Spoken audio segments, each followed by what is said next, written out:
The Reserve Bank leaves interest rates on hold and there's little optimism about a cut anytime soon. The federal government tells Australians to get out of Lebanon, and US university rankings have become a very big business. Welcome to Fear and Greed Daily Business News. For people who make their own decisions, it is Wednesday, the 25th of September 2024. I'm Michael Thompson, and good morning, Sean Aylmer. Good morning, Michael. Sean, the main story this morning, the Reserve Bank has left interest rates on hold, meaning home loan and other lending rates will remain around 12-year highs. And the thing is, the Reserve Bank has provided very little optimism about rates falling anytime soon. That's right. The Reserve Bank board met over the past couple of days, and in short, they know the economy is slowing. They know it's hurting people, but there are still inflationary pressures around the place, primarily from more people coming into the country, particularly students and tourists, and a tight labour market. That means anyone who wants a job can pretty much get one, and that's putting inflationary pressures into the economy. There was no talk of rate cuts in the official announcement, and a hint about rate rises if necessary. But Governor Michelle Bullock, speaking at a press conference afterwards, said there was no explicit discussion about lifting rates in the board meeting. The bank said underlying inflation, not the headline rate, is most indicative of inflation momentum, and at 3.9%, it's too high. The Reserve Bank doesn't see inflation returning sustainably to target until 2026. Read between the lines, and that suggests rates are not coming down this year. They might not even come down in the early part of next year. Sean, what about the fact that other economies are cutting rates? And we've talked a lot about this. It seems like almost every central bank around the world is starting to cut rates. Does that factor into discussions? What Governor Bullock said was that other economies are different to Australia. Many countries' official interest rates went up further than they did in Australia, so the starting point for rate cuts is much higher. For example, the Australian benchmark is now 4.35%. The US benchmark, after last week's 50 basis point cut, is 5%. Same deal in the UK. While the Reserve Bank is interested in what's happening overseas, particularly on how it impacts the exchange rate, ultimately, Michelle Bullock said it comes down to what the Reserve Bank thinks about the local outlook. She was asked about the political furor surrounding the central bank's board, and she played a very straight bat. Same deal when asked about the Australian Competition and Consumer Commission's allegations about Woolies and Coles misleading customers on discounts. She said that outside mining business profit margins haven't expanded, but it is possible that some individual firms might have used opportunities of strong demand to more than pass on any increase in costs and increase their profit margins. She wasn't talking specifically about those big supermarket giants. What I did think was interesting yesterday, Michael, I know you're an avid watcher of Michelle Bullock press conferences. It just didn't go on for as long as it has previously. And it's almost like we're over the novelty factor with Michelle Bullock. And so we just went in, they spoke about the economy, walked out. That was that. I don't think I'll ever get over the novelty factor of the press conferences. I find them fascinating. And don't you get the vibe, right, when we're talking about all the other economies cutting rates and Michelle Bullock just saying, no, we will do our own. It feels like any parent's advice to a child comparing themselves to everyone else. Run your own race. Yeah. Ignore what everyone else is doing. We'll do our own thing. Yeah, that question was asked in a different way about 3 times yesterday in that press conference. She just went, no, we are going to do whatever suits us. What else can she say? I mean, that you would expect and you would hope for that response, wouldn't you? You would. What happens if she says, yeah, they're doing it. We might jump on board too. Oh, you mean others have done it? Oh, well, I'm just going to duck back into the meeting. Yeah. I'll see you in 20 minutes. I might have a different decision for you. Anyway, and Sean, I'm sure we can expect some commentary on this in the Fear and Greed newsletter, the weekly newsletter, which is out in just a matter of hours. It comes out Wednesday mid-morning. Yeah. Will you be teeing off on this I decision? will be. I don't know whether teeing off is the right way of putting it, but I certainly have not quite changed my opinion, but yes, have a bit to say on it. Good tease. Head along to fearandgreed.com.au, pop your email address in, sign up for the free weekly newsletter, and you too can find out what that very enticing opinion is that Sean is offering us. It'll land in your inbox mid-morning. Let's have a look at local markets. How did they go yesterday? The S&P ASX 200 closed down just a touch, 0.1% to 8,142 points. It was like an opposite day where the opposite of what's happened most of the year actually happened. So the miners did well and the banks did poorly. a stimulus announcement out of Beijing, more on that shortly, helped BHP and Rio Tinto jump almost 4%, while Fortescue Metals Group rose 1.6%. But National Australia Bank and the Commonwealth Bank ended the day down 3%. Westpac and ANZ were off more than 2%. The share prices of the two big supermarkets, Woolies and Coles, fell further following Monday's revelation that the competition watchdog accused the giants of misleading customers by saying they were dropping prices when they're actually lifting them. At least that's the allegation. Both were down around 2.7% yesterday. The uranium miners, they're having a great time. They've continued their positive trend with Paladin, Boss Energy and Deep Yellow all higher following the reopening of a nuclear reactor in the US. They're among the best on the day. Worst on the day was a company called Light and Wonder. Now, that's a company I've got to say I knew nothing about. Light and Wonder. We've never mentioned it before on this show. No, we have not. It only listed, I think, it was last year, probably about May or something or other, I think. It's dual listed here and on NASDAQ, and it's a gaming group. Oh. And it's got this Dragon Train game, and it was in a court battle with Aristocrat Leisure over it. Aristocrat had been granted an injunction against Light and Wonder's Dragon Train game that was upheld. As a result, Light and Wonder's share price fell 18% yesterday. Not good. Goodness me. Oh, well, I've just learned something. I mean, I learned a lot of things, but that's just another thing that I've learned. Immediately after the show, Sean, you've got an interview coming up with Tim Steele, CEO of Class. Yeah, so we haven't really delved into the world of self-managed superannuation funds for a while. And so we talked to Tim. Class has recently done its annual report on what's happening in that sector. We talked to him about why there's such growth in self-managed super funds, the demographic changes, who it is that are actually taking on self-managed super funds, plus the pros and cons of it. It is coming up after the show, so stick around for that one. It is a great chat. International markets, what's happening? The Central Bank of China yesterday announced a raft of stimulus measures to support economic growth. There were changes to reserve requirements for banks and cuts to existing home loan interest rates. The People's Bank of China will also provide funding to buy stocks.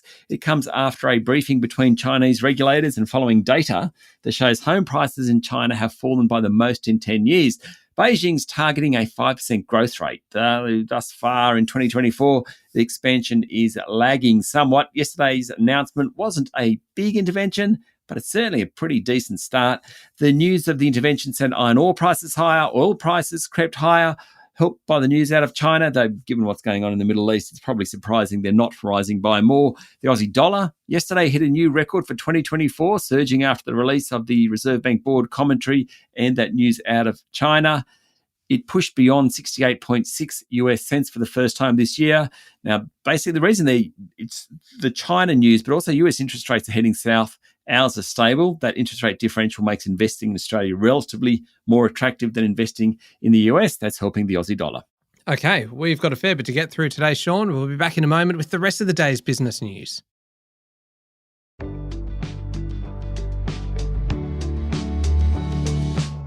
Sean, the federal government has called on Australians in Lebanon to leave, with Foreign Minister Penny Wong saying she is deeply concerned about the dramatic escalation in tensions in the Middle East. Senator Wong called for an end to the hostilities and urged Australians and dual nationals in Lebanon to leave the country while they can and while commercial air flights are still coming in and out of Lebanon.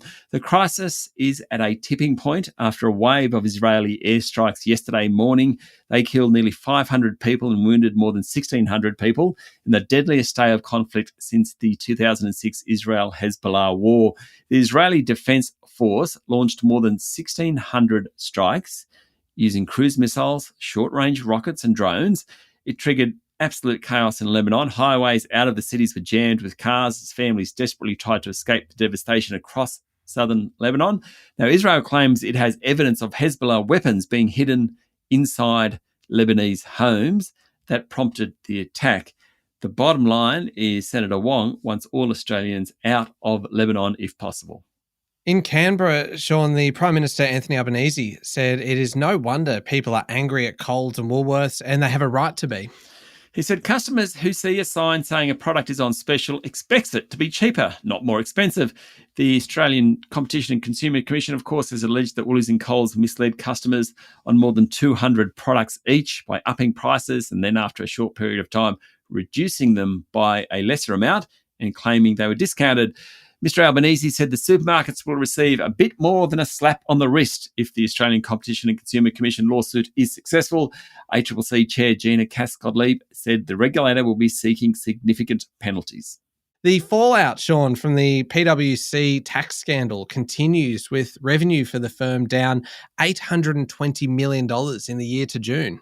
Yeah, not bad. It's the worst slump on record, and total revenue last financial year came in at $2.35 billion. It is now in third place in revenue terms of the big four firms, behind Deloitte Australia and EY Australia. Very much a fall from grace from the one-time market leader. PwC's profit fell by 24% last financial year, but average partner income only fell by 13%, according to a story in the Financial Review. Average partner income at PwC is now about $765,000. This compares to average partner income of $814,000 at EY, $650,000 at KPMG, and around $470,000 at Deloitte. Last year's tax scandal involved a former partner sharing with other partners confidential details about federal tax changes designed to combat multinational tax avoidance. Those partners then used that information to win new clients. The release of that information has certainly hurt PwC in terms of attracting customers. Online luxury retailer Setire's share price jumped almost 80% yesterday. Sean, that almost sounds like a typo, doesn't it? 80%. Yeah. That is extraordinary after the group's financial accounts for the last financial year received auditor sign-off. Grant Thornton provided an unqualified audit opinion after taking more than 3 weeks to more thoroughly assess how Setire books revenue. It followed media reports about how revenue, including duties, were collected. Now, the audit report said the firm assessed the design and implementation of relevant controls relating to how Setire recognises revenue, and also challenged management and an external expert on the practice. The thing is, Setire's share price has been volatile, to say the least. In March last year, it was trading not far off $5. It fell to $1.05 at the end of last month. There's been a lot of speculation about its financial rigour. Yesterday, the auditor came out and said all is okay. Suddenly, we get the 79% jump in its share price yesterday. Quite incredible. It has more than doubled. Now that share price has more than doubled in the past couple of weeks. Yeah, that is extraordinary.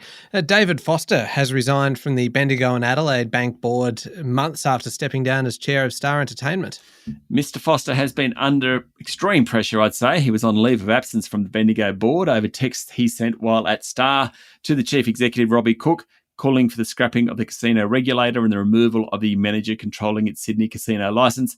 At the time, he was chair of Star, and later he conceded he was trigger happy with the text messages. Ultimately, Mr. Foster said Star was unfit to regain its full unsupervised licence and stepped down. He's been on the Bendigo board since September 2019. Just before we leave that story, Sean, where is the Star up to? There's been so much talk about them. It's just in like a holding pattern, aren't we? Yeah, we're all still waiting, really. Shares haven't traded since the end of last month when the gaming group failed to lodge its financial accounts. It sought emergency funding. Now, there have been a few stories in the media about 5-point plans being designed to help the new CEO, Steve McCann, turn the business around. Nothing official yet, though. Okay, turning to international news, the International Monetary Fund is worried about growing government debt and has called for developed nations to bring deficits under control. The outlook for public debt is worse than people think. Jita Gopinath, the fund's first deputy managing director, said in an interview with the Wall Street Journal, while advanced economies successfully navigated high debts in the past, they were helped by a global savings glut that pushed down interest rates and bond yields. Gopinath said, "We are no longer in that world anymore. We are seeing the impact of fiscal risks and uncertainty on bond yields." Now, the IMF has nominated France as an example of a country that needs to tighten its fiscal policy. Japanese fighter jets have fired warning flares against a Russian military aircraft that Tokyo said repeatedly entered the country's territorial airspace. A Russian IL-38 military patrol aircraft entered Japanese airspace 3 times near the northern island of Hokkaido on Monday, according to the Japanese Defense Ministry. Japan scrambled fighter jets to warn off the aircraft through radio messages and fired flares during the final encroachment, according to a report on Reuters. It was the first use of flares by the Japanese against an airborne intruder, and Japan has issued a diplomatic protest against the incursions. Russian state media had no immediate report on the incident, which came after Russian and Chinese warships sailed together around Japan's northern coast. The incursions also occurred on the same day that Japanese Prime Minister Fumio Kishida met Ukrainian President Volodymyr Zelensky in New York. Russia and Japan have had a territorial dispute over Russian-held islands near Hokkaido. They were originally seized from Japan in the final days of World War II, still a point of contention between the two countries. Last one, Sean, and this is one I mentioned at the top of the show. US university rankings have been released. And given that country houses the largest number of prestigious learning institutions, the list is considered a bit of a Bible, isn't it? And a potential cash windfall for universities.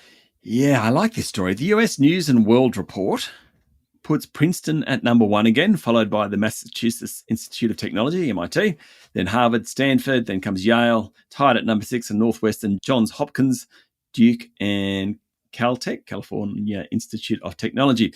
That's okay. Even more interesting, though, is the economics behind what's going on. US News hasn't printed a magazine since 2010, but it kept up the rankings. And now universities pay US News millions of dollars each year in licensing fees to promote how they fared. This is all according to a report at the New York Times. US News insists its business relationships with schools do not affect rankings, and its site attracts at least 100 million users a year. I went on there. The first tab on their website is Best Colleges, so clearly the rankings are the big attraction. Now, to students and their parents, the rankings can be tools for narrowing college searches, certainly status symbols surrounding admissions to certain schools.